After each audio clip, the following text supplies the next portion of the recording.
Now, the fact that we don't like what he's doing, and we think that what he's doing is kind of nutty, is a factor here. But for the Democratic Party and the progressive community and the liberal community, and even now more and more people in the moderate community, to be making these kind of broadside assertions about the authority of the CIA and the State Department and everybody else, I mean, that this is a dangerous undertaking here that Grant has put his finger on.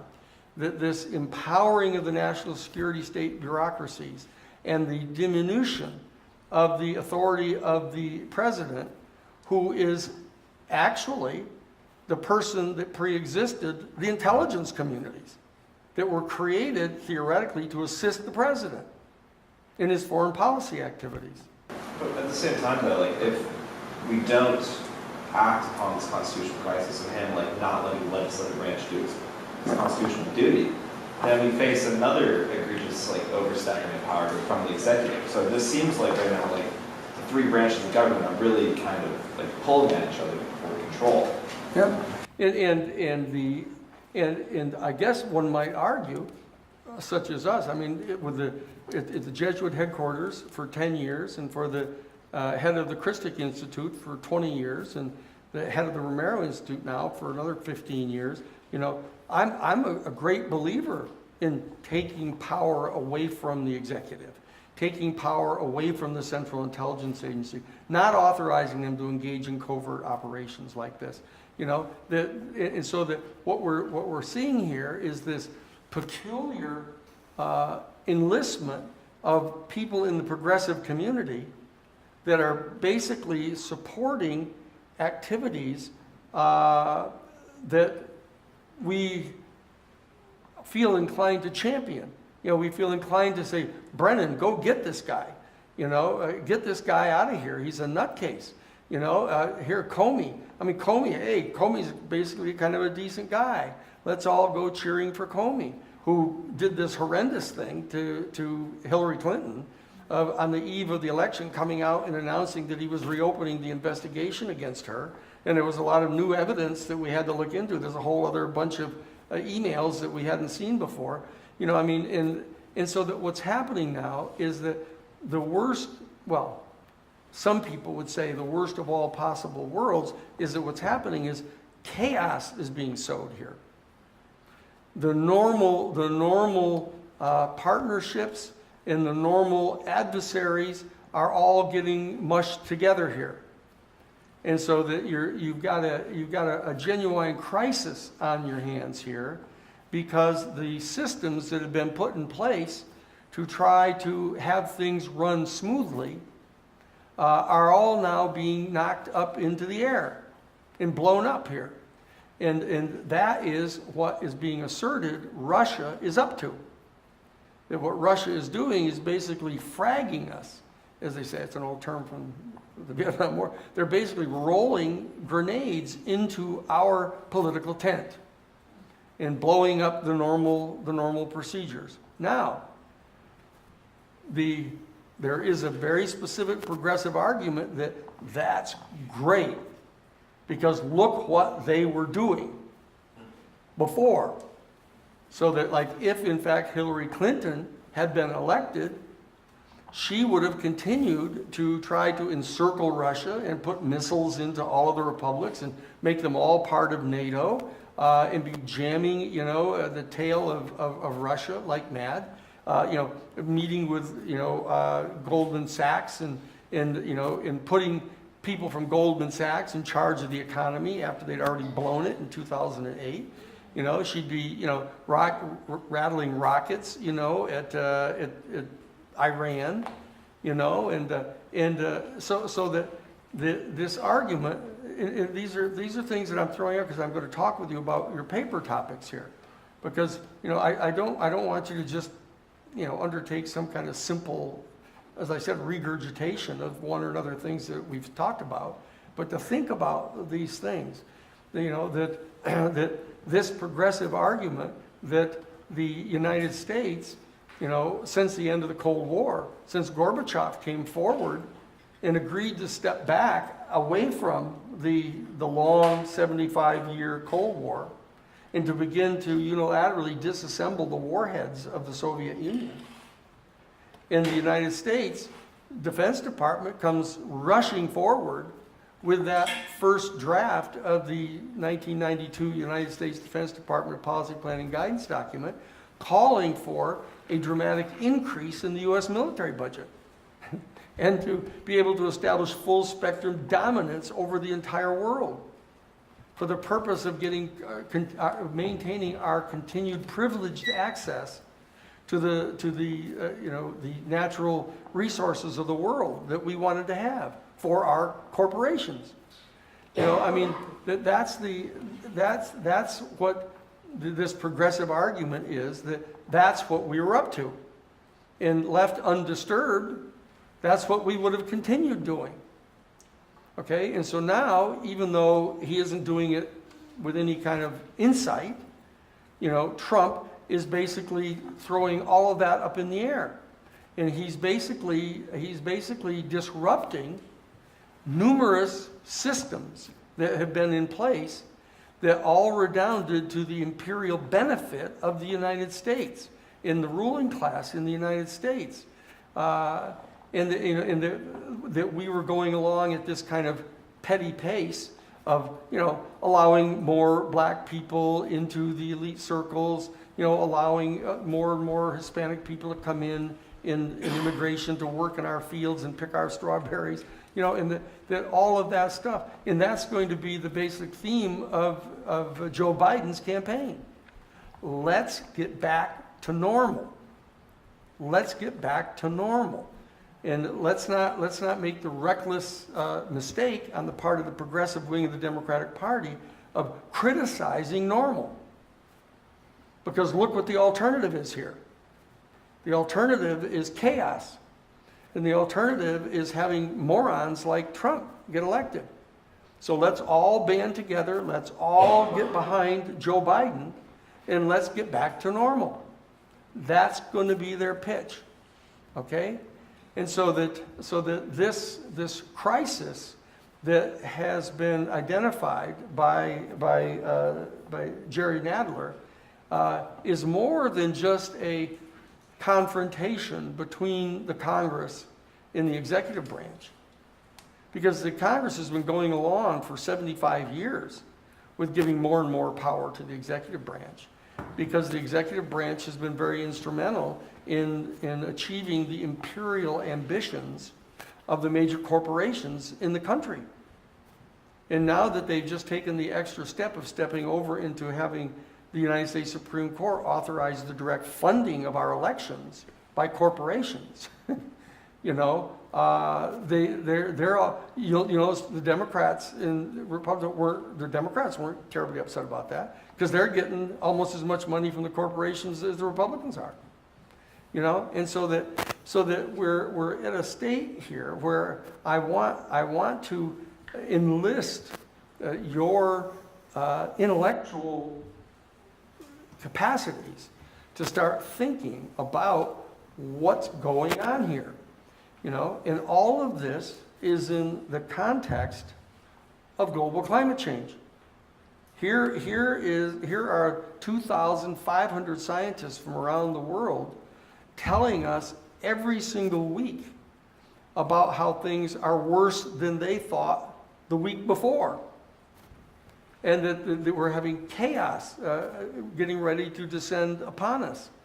And what's happening is the structures of the American government are being weakened. The degree of trust on the part of the electorate for our elected representatives is going down and down. The trust that the people inside the Congress have for each other is going down and down. The ability to coordinate between the executive branch and the legislative branch is going down to almost zero. And all of this is in the face of a looming catastrophe that's on its way to attack us. Okay? So let's do opportunity now then. We go. Yeah. Okay. So let me get another. We'll cheer up over the. What other potential danger, we're going to turn to the opportunities here. What are the other major dangers that people aren't really seeing here?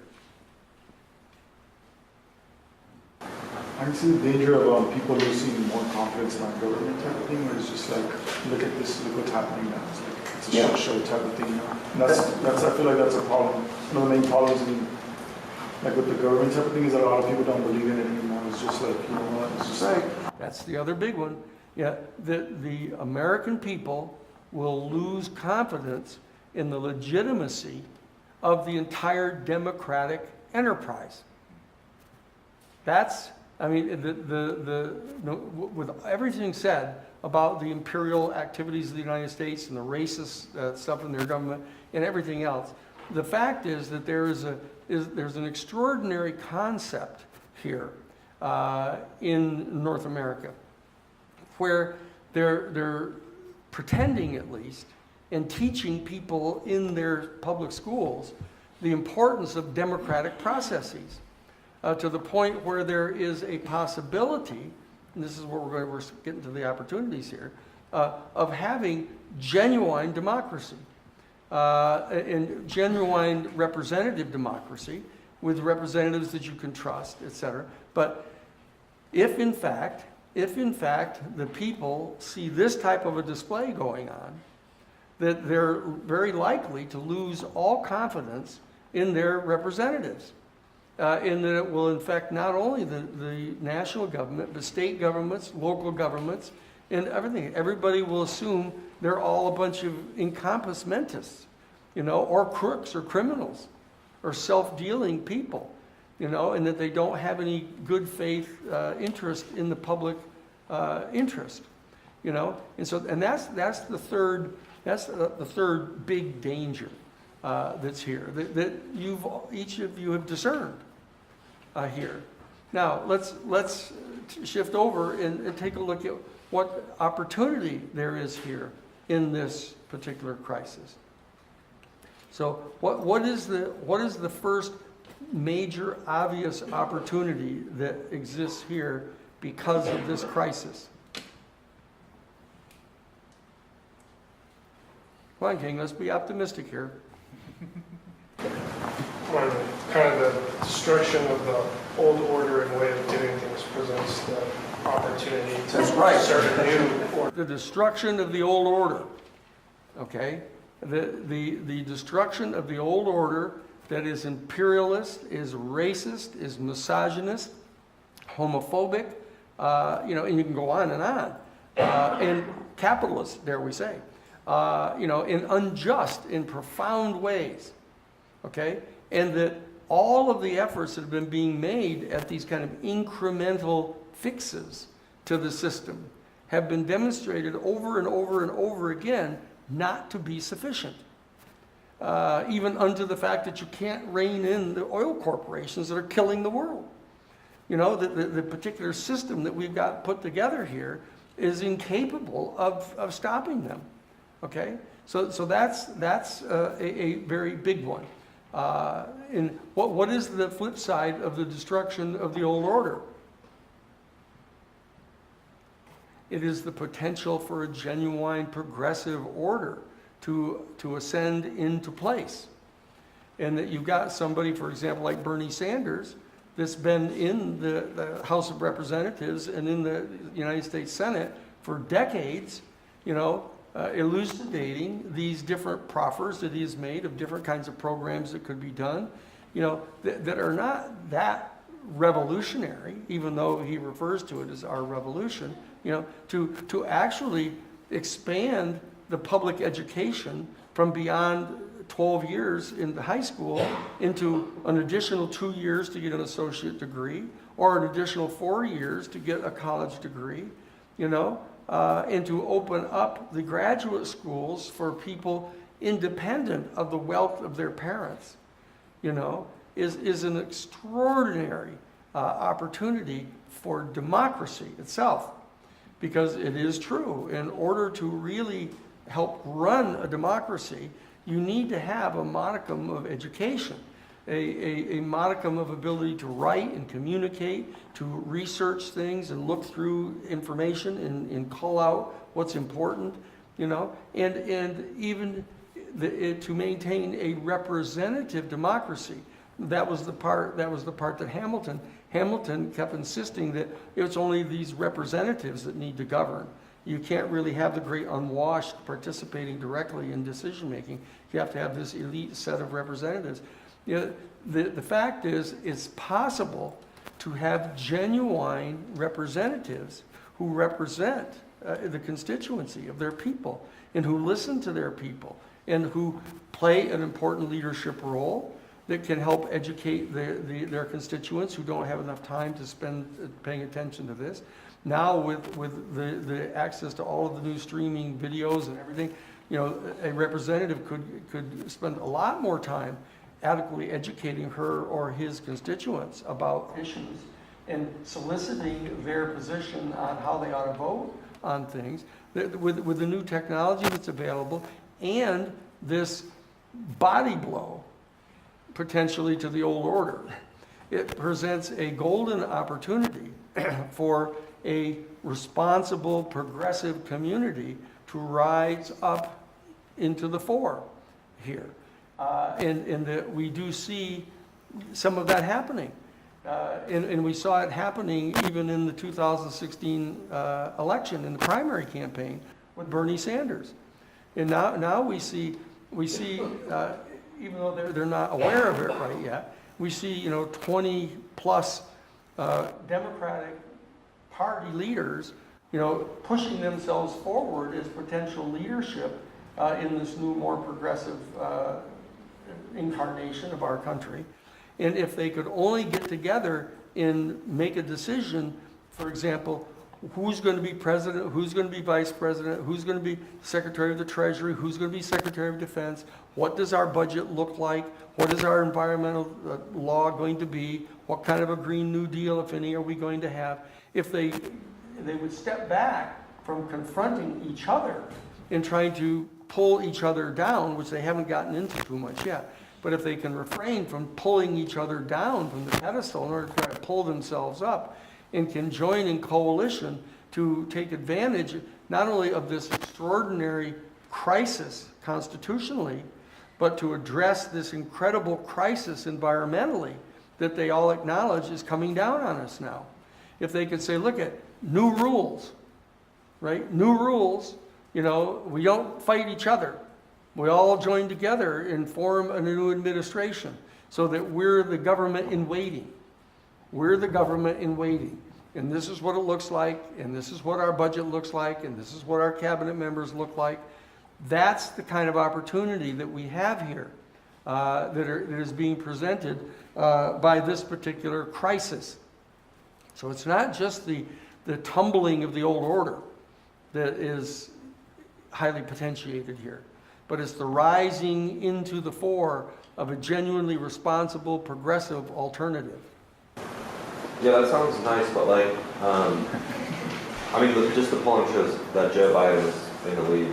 I mean, it might be too early to make any conclusions about that, but that's pretty, that's not something you probably want to see if you are. Well, it's interesting because what he's saying is that isn't it disheartening, in light of this great opportunity that you have somebody like Joe Biden who's such a representative of the old order, as it were, even if it's the more moderate wing of the old order, in the lead.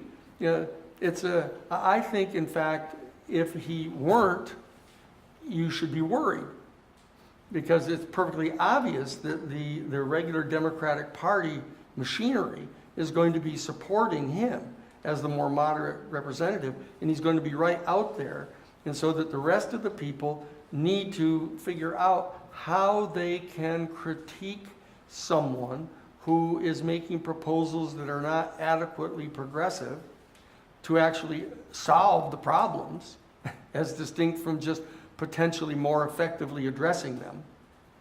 But somebody that is going to actually propose solutions to these things.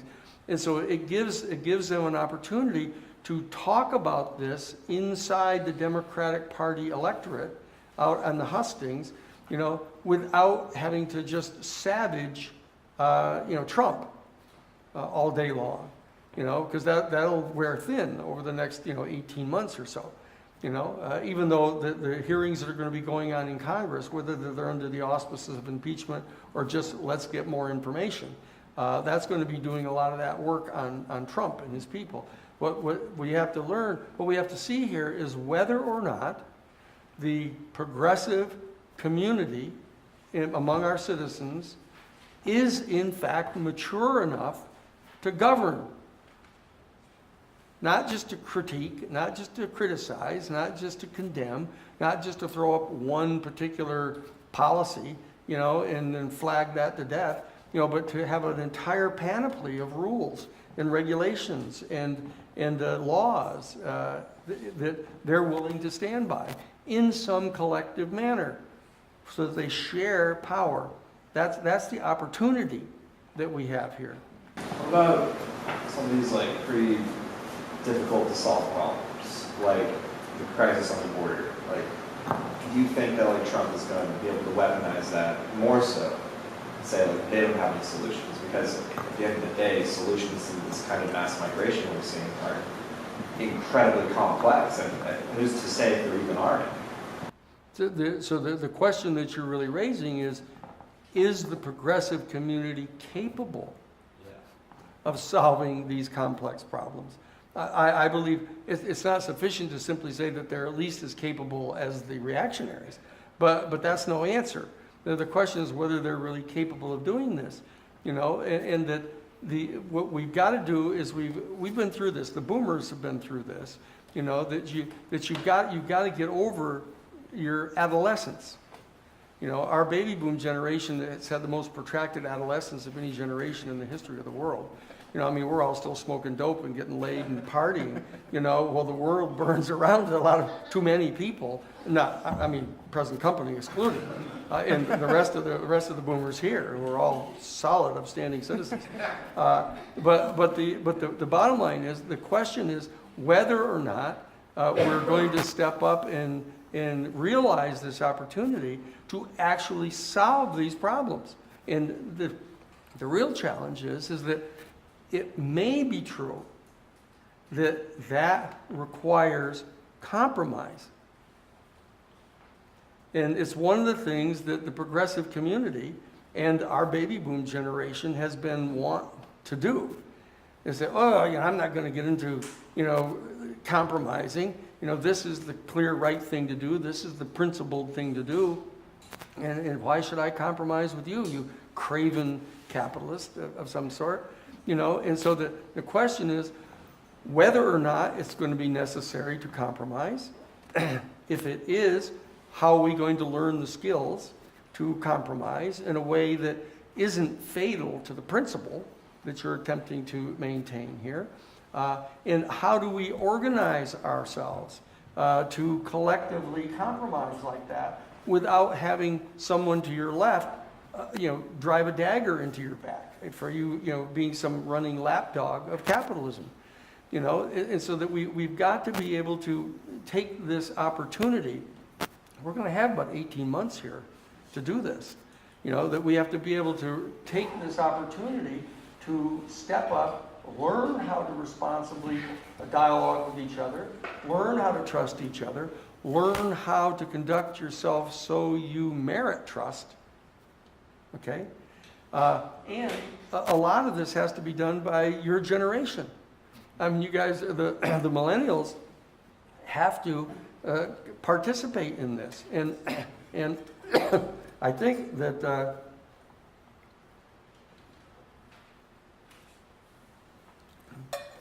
you're going to have to participate in it in ways that are at least supplemental to the extinction revolt that's going on. The Extinction Rebellion is a very specific partner in this whole process, but one has to be able to do more than figure out how to seize a bridge, or sit down in the middle of traffic. That's getting attention, but then once you got people's attention, you have to propose something. constructive and remedial. Am I going over time? Yeah, I just wanted to point out one additional opportunity slash crisis. Yeah. That kind of glossed over, I think. But if Trump does in fact get impeached in one of the articles, or the main article of impeachment is based on his climate change policies or their lack thereof, that sets the precedent for any future president that environmental policy protection is a critical role of the president, which is not something that is done, right? It's not something that Providing for the common defense, protecting the general welfare. reestablishes the legitimacy of science that the industry has worked for literally decades, spent billions of dollars to undermine, and Trump was kind of the capstone. If we take off that, then that whole system will collapse. And we can actually have, possibly, an environmentally sustainable society. Okay, so now, look, what I want to do is, I want you guys to start talking to me now about particular, like if there were, of all the stuff we've talked about up to this point, we're approaching sort of the halfway mark in the course, of the most salient questions that exist in your own mind. I mean, other than who are the people that are part of this intertrust group, which is a big burning question. But I want you to reflect upon these questions, because I want to talk about, next Tuesday, I want to talk about, what it is that you want to write about. That you want to write about. I'm not trying to make you write about particular anything. I want you to think over the weekend.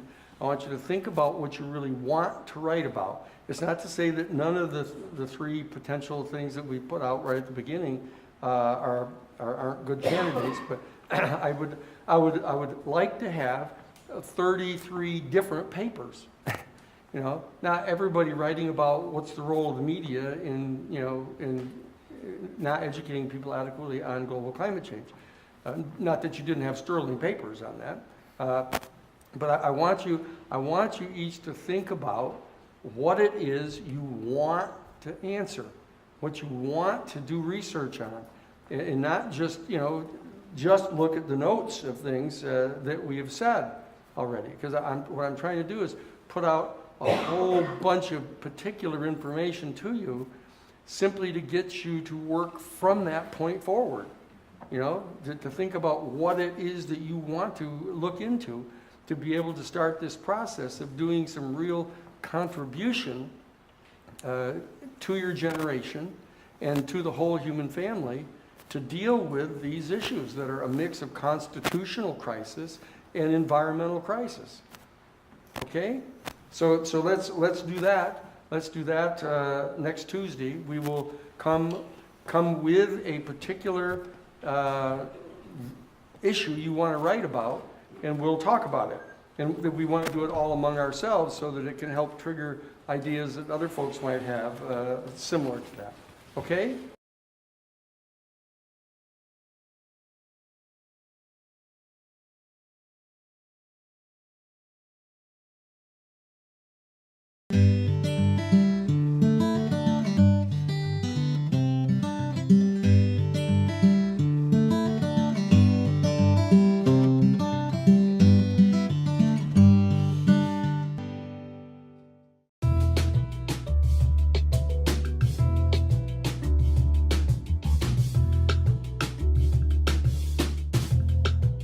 Welcome back to New World Next Week. I'm James Corbett of CorbettReport.com. And I'm James Evan Pilato for MediaMonarchy.com, the CIA at South by Southwest. We've got that story plus galvanizing public unrest with a watershed event in Venezuela. But first, James, I think of a few interesting kind of important elements to maybe kind of add to the table setting here of segment one, if you will. I talked about it this morning on my morning show. Today, as we come to you, March 13th is the actual anniversary. But a little plan called Operation Northwoods turns 57 years old this week. That was the plan, of course, of false flag terror events to get Cuba into war, to blame it against Cuba. So we've got Operation Northwoods' birthday, and also this interesting kind of Boeing military-industrial complex kind of battle between America's next top president and essentially the military-industrial complex. CNBC says, here's how investors can gauge Boeing's stock trajectory following the Ethiopian airline crash. A rather disgusting look at, of course, always, never letting a crisis go to waste. That even in addition to your own work on false flags over Kashmir, the prelude to World War III. So with all of those stories going on, a lot of international intrigue, we also look at this. Netanyahu's chances of evading corruption charges waning, opponents teaming up against him, so it's time for war. Much like Lee Camp actually says about Operation Northwoods, it's a funny thing about guys who are willing to blow up their own citizens. You don't want to see them grumpy. Israel continues to pound Hamas targets. They essentially look like they did this all last weekend, as if that was the beginning or the end of it, in retaliation for cross-border attacks from Gaza, as the IDF carries out a very vigorous response against the militants ordered by Prime Minister Netanyahu as he gears up for his re-election. So that's the way RT puts it. AP takes a slightly different tact, but essentially the same angle, I guess. Netanyahu campaign draws accusations of incitement. When Netanyahu has run into political trouble in the past, he's lashed out at the media, the political opposition, and Israel's Arab minority with incendiary and divisive language to galvanize his nationalist base. Ahead of April 9th elections, Netanyahu has zoned in on prominent Arab lawmaker Ahmad Tibi. They're saying BB or TB. It's got great, just ad campaign advertising slogans and junk. The Israeli leader slumping in the polls after the dramatic announcement of his pending corruption indictment is portraying TB as a threat to national security in a charged campaign that critics say questioned the loyalty of the country's Arab citizens. James, we've noted it many, many times, and generally most misleaders from any regime around the world, when they start to get cornered is when they get really, really dangerous. James? Yeah, exactly my thoughts when it comes to this story. Cornered animals are always the most dangerous, so it is definitely a time to have our fullest attention on potential for warmongering or scaremongering in that part of the world. And I did cover this story in What in the World is Happening This Week in my newsletter a couple of weeks ago, where I did sarcastically question, I wonder if 9/11 is going to come up as a subject at Bibi's impending indictment / trial for bribery. I'm assuming it won't, but wouldn't it be interesting? Well, anyway, yes, with all that going on, and then, of course, in India with an election campaign for Modi coming up, and all of the craziness unfolding in Kashmir, as I noted in my article on that you pointed to there, false flags over Kashmir, this is an exceptionally important part of the world that is not getting the attention that I think it deserves at this particular juncture, as Kashmir, of course, geographically rams together three nuclear powers that have all been at war with each other in recent living memory, and the ever-present specter of war is there, exacerbated by the fact that Uncle Sam is now hanging over India's shoulder, encouraging him with little whispers in his ear, oh, it's not the Asia-Pacific, it's the Indo-Pacific, you're going to take on China, we're right behind you guys, which is always a very worrying rhetoric to be throwing around in a situation like this. So that going on. And then, yes, as you say, the Boeing story making a lot of headlines. And I will note on that point, of course, I'm not an aeronautics engineer. I'm not a pilot, so I won't pretend to comment on that aspect of it. But I did find extremely interesting the unfolding drama regarding Ethiopia's decision to try to find basically anybody, in this case it's going to be in Europe, probably, but not the US, to examine the black boxes of the Boeing that went down, because, as former Corbett Report guest Michael Krieger of Liberty Blitzkrieg notes on Twitter, the black box response from Ethiopia, i.e. looking for someone in Germany or the UK or France to look at the black boxes but not sending them to the US, says so much about where the world stands today. Nobody trusts the US anymore, and for good reason. We are very clearly in the twilight moment of US empire. That's it in a nutshell. That's the story in a nutshell. Who on earth is going to trust the US to do an actual independent examination of these black boxes and get to the root of it, given what we know about the incestuous relationship between the US government and the FAA and Boeing? They're all on the same team. They all want to cover this up as easily and quickly as possible. So, and everyone sees through it. So I thought that was an interesting aspect of the story. Well, and you just brought up a couple of minutes ago the specter of 9/11. And I talk about doing This Day in History on the morning show all the time. it's never not just a fascinating look at these same characters, these same events, even on a more esoteric level of just the numerology, the name games, the Twilight language, all those sorts of syncs that happen just again and again and again. James, I think I saw something even just earlier today, not fast enough to, or more recent enough to get it into this show notes, but something, an update about that 9/11 grand jury story that keeps kind of going. So we'll have to names. Yeah, we'll throw a link in for that. Yeah. Okay, that's all I saw. I only got to see the headline earlier. Thank you for helping flesh that out. So all these specters of false flag events kind of hover over the first whole segment there, James. So it'll hover over our second segment this week as well. U.S. regime change blueprint proposed Venezuelan electricity blackouts as watershed event for galvanizing public unrest. This coming from thegrayzone.com, a September 2010 memo by a U.S.-funded soft power organization that helped train Venezuelan coup leader Juan Guaido and his allies identifies the potential collapse of the country's electrical sector as a watershed event that would likely have the impact of galvanizing public unrest in a way that no opposition group could ever hope to generate. The memo has special relevance now today as Guaido moves to exploit nationwide blackouts. What are they now, into the sixth or so day? Caused by a major failure at the Simon Bolivar hydroelectric plant at the Guri Dam, a crisis that Venezuela's government blames on U.S. sabotage. So this little paper was authored by someone named Sidra Popovich. I'm probably mangling that, but everything we say and play always included in the show notes. For the Center for Applied Nonviolent Action and Strategies, Canvas, because you've always got to have a clever acronym.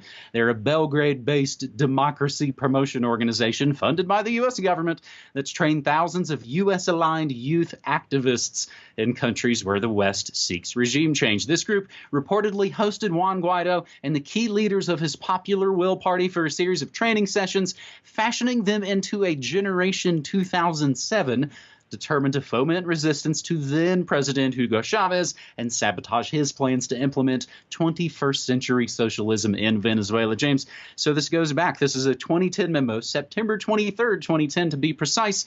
Canvas analysis of the situation in Venezuela. We will include the links to what is the entire memo in PDF form. So James, see if you can help me out here. So basically there was this project that wrote a paper about how a catalyzing catastrophic event is necessary for regime change in Venezuela, especially if it's the power grid. Yeah, exactly right. So I hope people will go to the Gray Zone Project to read that article in its entirety. They flesh it out and put all of the details in there so that you can get more of the sort of the bigger scope of what's being said here. Yeah, exactly what they were wargaming out just happens to be taking place during this regime change operation. So people who are interested in that, please go and read that article. I hope that Canvas will be ringing a bell for people in the audience. I hope that people remember that name and Popovich and his past. But for those who don't, I'll throw a link in the show notes into a article that William Engdahl wrote a couple of years ago about CIA-backed color revolutions revolving around Popovich, and who originally came to attention founding a Belgrade student political activist group called Otpor, which then he rolled into Canvas, that became this kind of regime change operation specialist for non-governmental actions when they're needed, i.e. when the U.S. government needs arm's length to implement a regime change. So there's a ton of information in this article that you can start digging into if you're not familiar or want to refresh yourself on Otpor and Canvas and how they roll and what they do. But, and if for people who want the sort of the bigger scope of what is being suggested here, I would suggest they go back to episode 338 of the Corbett Report. NGOs are the deep state's Trojan horses. This is how it rolls. This is how it operates. We're seeing it play out on every level in Venezuela right now with the aid convoy and all this nonsense that they're putting out, and now with the blackouts. It's just on every level they're attempting to get this regime change operation rammed through. But as some people are noting, they haven't been very successful in Syria yet, and they haven't been successful in Venezuela yet. They've been going for the better part of 2 decades now trying to get regime change in Venezuela, and it hasn't happened yet. So it looks like Uncle Sam may not be as omnipotent as he likes to believe. Well, it does seem like, and I think we've been hopeful these last several years, that false flags don't fly anymore, that we've kind of broken that for people out in the public. And again, even average normie folks have heard this idea now, and they now know it. And in a lot of ways, it doesn't work anymore. Hopefully it doesn't work anymore. Meanwhile, you've got insane U.S. Congress critters like Marco Rubio just calling for just active unrest and overthrow, just essentially. Who, by the way, that's one of the things in this article people should read. Rubio managed to tweet out 18 minutes after this blackout first started. He tweeted out that the backup generators have failed, it's down, before apparently the Venezuelan government had even confirmed that for themselves. How did Rubio get that and was tweeting it out before the Venezuelan government even knew? Probably the same way the cats from the Clinton News Network were sitting outside Roger Stone's house waiting for him to get busted. Again, we don't play the left and right game. We've been making New World Next Week for nearly 10 years, and we'd appreciate your support. James, I think the intelligence agencies maybe hover over this entire episode as we move into our third and final segment on this New World Next Week, episode 368. Hey, Tay Swift does it at her big concerts, scanning retinas and running biometric collections. So why not at things that used to be about music? NEC scans EYEs at South by Southwest. In what can only be described as revolting, makers of facial and iris recognition cameras set up an exhibition booth at the Film and Music Conference in America's Heartland. It's called South by Southwest. So the question, why would a facial recognition company set up shop at South by Southwest, which celebrates the convergence of interactive film and music industries? Call it passive propaganda or outright brainwashing, or call it whatever you want, but the one thing is certain: it takes a lot of guts, a lot of chutzpah, if you will, for a company that makes a living out of identifying everyone to try and convince the public that we're having fun together and having a communal experience, as NEC themselves write. From March 10th through the 13th, NEC will host an innovative exhibit, Code, C-O-D-E, that converts the unique biometric information obtained from the irises of a person's eye into graphic patterns. The expression of these patterns is different for each person and represents the individuality and diversity that people naturally possess, as well as the beauty of these differences and the potential of biological information. James, it really fills my heart there. So if you don't mind letting the NAC create a beautiful biological database, then head on over to booth 923 at South by Southwest and basically say hello to Big Brother. So, James, I didn't call it media monarchy for nothing. I generally come from a media background, so a lot of the work that I do, I want to expose sort of the inner workings of the entertainment industrial complex. So another angle of some of the cats that are at South by Southwest, they live tweeted the Oscars recently. The CIA, one of the articles, the coolest thing about the Oscars that you probably missed, the CIA's live tweets. So the CIA had a presentation at South by Southwest, CIA Secrets to Creative Problem Solving. So as you might imagine, I've been ranting about this for quite some time. I get kind of bummed out when formerly kind of cool indie music festivals just overtly turn into military intelligence-driven propaganda festivals. So case in point, I'll include the links to some tweets from the previous months as South by Southwest was already starting to roll out the hype, of course, in weeks ahead of the actual event. John Bonner at South by Southwest 2019. And even as it kicked off, former Boeing mechanic, see, it comes full circle, it's all a rich tapestry. Bill Nye, former Boeing mechanic and sketch comedian, he teamed up with Alexandria Ocasio-Cortez, and they teamed up at South by Southwest. James, kind of, again, it kind of makes me ill as a music fan. That's pretty much it, I guess. Yeah, but you gotta hand it to them. It's perfect propaganda because it's targeting an audience that is certainly does not have their screeners up for propaganda. Hey, I'm just going to a music festival. I'm just here to have fun. Oh, look at this. What's this cool new technology? It's targeting the hipsters, the cutting edge, of course. And it works to normalize the abnormal. And, face scanning and everything. Oh, it's the technology of the future. So when it arrives, say, at the airport, you will be fully 100% ready for it. Oh, what's this also coming out in the news right now? U.S. rolling out biometric ID exit program in top airports nationwide with full implementation expected by 2021. Yes, brand new documents from the Electronic Privacy Information Center, 346 pages of documents obtained by Epic, are now reporting on the plan to roll out biometric entry-exit procedures in 20 top U.S. airports by 2021 as part of the directive signed by President Trump, better known as the Muslim ban. Remember that? Remember how at the time a few people were noting buried in there is, there's got this biometric entry-exit screening procedure thing that he's outlining in here. Oh, well, let's concentrate on the Muslim ban. Oh, well, here it comes. It's coming to the airports near you. They are going to face scan you, retina scan you, do whatever they want in terms of taking your biometrics.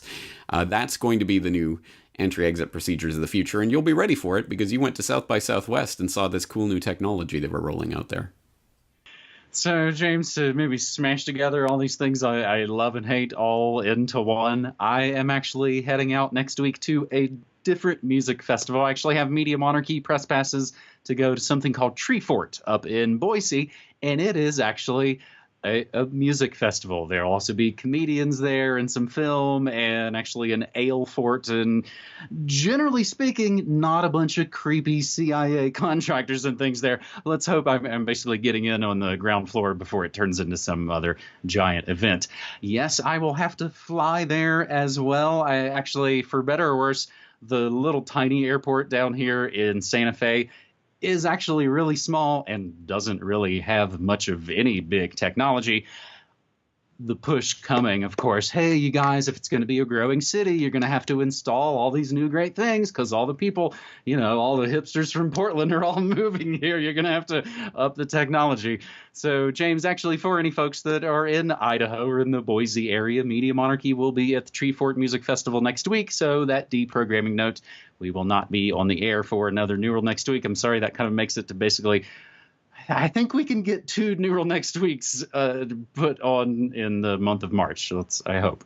Well, it happens that way sometimes anyway. I hope people will be tuning in for that coverage, which I assume you're going to be covering it for Media Monarchy.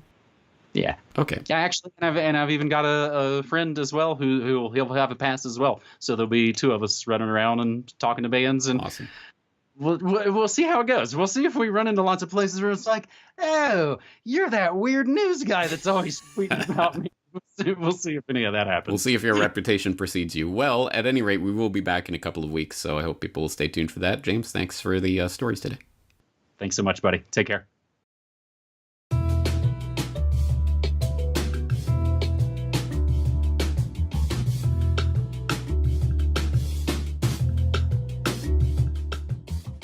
Welcome, friends. This is James Corbett of CorbettReport.com with your Propaganda Watch for September 10th, 2018. And since we are right on the cusp of the 17th anniversary of the 9/11 false flag attack, it is appropriate today that we examine some propaganda related to 9/11. And of course, there is no shortage of supply of such propaganda produced around the time of the 9/11 anniversary each year, this year being no exception. And surprise, surprise, today we'll be taking our cue from CNN. Not that they are the only propaganda outlet that is engaged in this type of disgusting skewing of 9/11 at this time of year, but they are the guilty ones in this particular case. September 11th terror attack, fast facts from September 4th, 2018, which begins with this particularly telling slideshow. It's very interesting. So here is the iconic image of firefighters George Johnson, Dan McWilliams, and Billy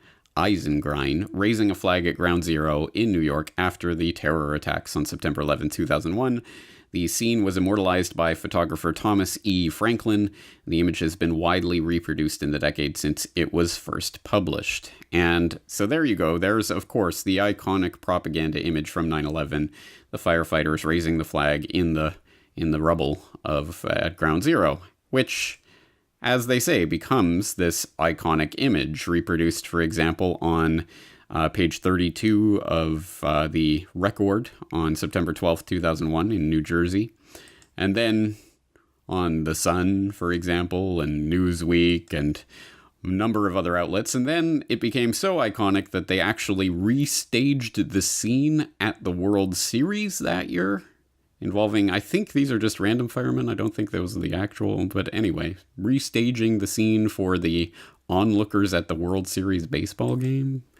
And then you have, of course, on decorating the FDNY's trucks, and then you get commemorative coins and bronze statues. You get a commemorative stamp unveiled by none other than George W. And, of course, unveiled to the public amongst much fanfare. You get it on the hood of racing cars. You have T-shirts. You have it on commemorative knives. Is there such a thing as a commemorative knife? You get these snow globes. You get this one, which is particularly disturbing, which is, of course, some part of sculpture that has been created, but here it is being housed in the warehouse, and the firemen being hung by the neck to keep them upright, I assume. A commemorative plate, commemorative earrings. Earrings! Seriously, people are going to wear earrings of this flag raising. And then artwork and pictures and what have you. So this is the propaganda image that is the image that speaks 1,000 words about 9/11. All you need to know about 9/11 is in this image, right, guys? Because here it is, here's the destruction, but they're raising the American flag. It's this iconic moment in American history, and so it has been propagandized. And then, of course, after observing that little slideshow, then CNN gets into the fast facts about 9/11. You know, just to get caught up to speed on what this whole war of terror thing is about, just in case you forgot or didn't know in the first place. And not very surprisingly, they go into exactly the type of facts that you would expect them to go into. The type that would be, that is memorialized every single year in these never forget type articles. And I just wrote my own editorial about this, never forget what the deep state wants you to remember about 9/11, where I kind of satirize these types of articles and the types of fast facts that they generally provide you with. So if you haven't seen that yet, I suggest you go and check that article out. But, you know, it's the 19 men hijacking 4 fuel-loaded U.S. commercial airplanes. You know, all of the official story, of course, exactly as it's presented by the 9/11 Commission report and the U.S. government. And they give the little timeline of the different things, and then going on through the years, ultimately talking about how the firefighters, oh yeah, by the way, these firefighters, these iconic firefighters that we love and cherish and we will remember them forever, oh yeah, they all started dying from the dust relatively soon. You have people in 2002 already having been declared dead from the dust exposure, and then subsequent rulings later on that lymphoma and lung disease and other diseases are being attributed directly to exposure at ground zero. And then they just sort of mention, oh yeah, Obama signs the Zadroga 9/11 Health and Compensation Act of 2010. So it kind of, oh, well, look, we're paying them a bit of money to basically take care of the fact that, oh yeah, they kind of died or are dying as a result of 9/11 still. And then, you know, they just kind of gloss over that and then back onto the fast facts about, oh, economic impact and cleanup at ground zero. And oh yeah, by the way, the Homeland Security system was created as a result of the 9/11. So there you go. And that's what you need to know about 9/11.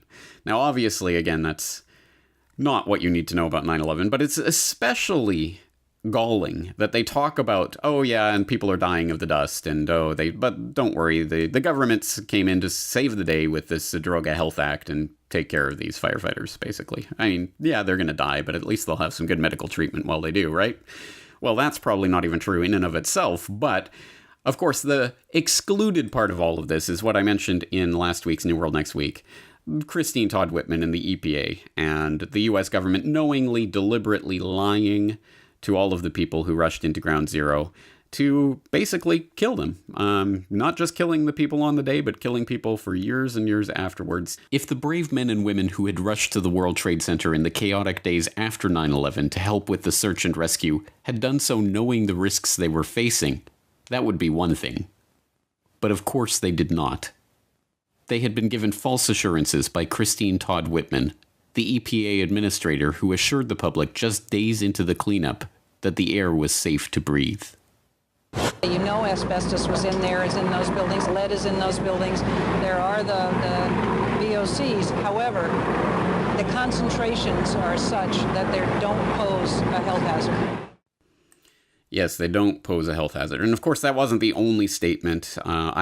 Please do go and read through the whole transcript if you haven't yet. Hyperlinks to all of the different statements and when they were made, and the absolute bullet point case of how the Christine Todd Whitman and the EPA killed and is still killing 9/11 first responders is in this report, which will obviously be linked up in the show notes.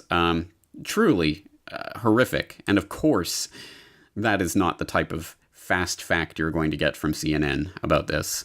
And so it is the case that the firefighters in this case are just a convenient prop to use for the propaganda of the mainstream establishment in, well, yeah, remember 9/11, but just kind of remember it vaguely with a couple of fast facts. I mean, don't actually think about what really happened that day or in the subsequent days and weeks. Don't think about that too hard. Just trust us. Here are the facts that you need to know, and look at the firemen. And aren't they so great? Oh, but they're dying now. But who cares?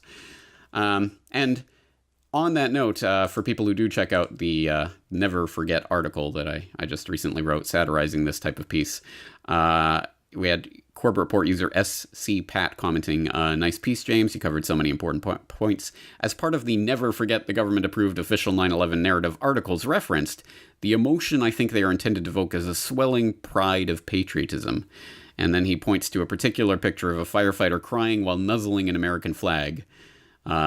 With the caption that they ran with on news.com.au, this guy wasn't alone in seeking comfort in a familiar symbol after the attacks. And doesn't that just summarize what this is all about? Of course, people do seek comfort from familiar symbols in the wake of any major traumatizing event. And that's, of course, exactly what 9/11 was intended to be when it was written about beforehand. The new Pearl Harbor referenced in the PNAC document in the year 2000, talking about the catalyzing and catastrophic event. And here is the myth-making that went on to make sure that that was emblazoned in people's mind. Remember, 9/11 means we were attacked, but don't worry, the firefighters and other brave heroes are going to raise the American flag and all will be well once we go and bomb Afghanistan and Iraq, and we'll end up in Libya and Syria and elsewhere. I mean, whatever. Don't think about the details. Just think about this image. This is what it is. Swelling pride should be filling your heart every time you see these dying first responders, because that's what America's about. Anyway, I just thought this is particularly galling piece of propaganda, and I wanted to bring it to your attention, as we are, of course, entering the most propagandistic part of the yearly propaganda cycle. That's going to do it for today. I hope you do stay tuned, because, of course, there is some very big coverage coming up very soon on CorbettReport.com, so please stay tuned for that. I'm James Corbett. Looking forward to talking to you again very soon.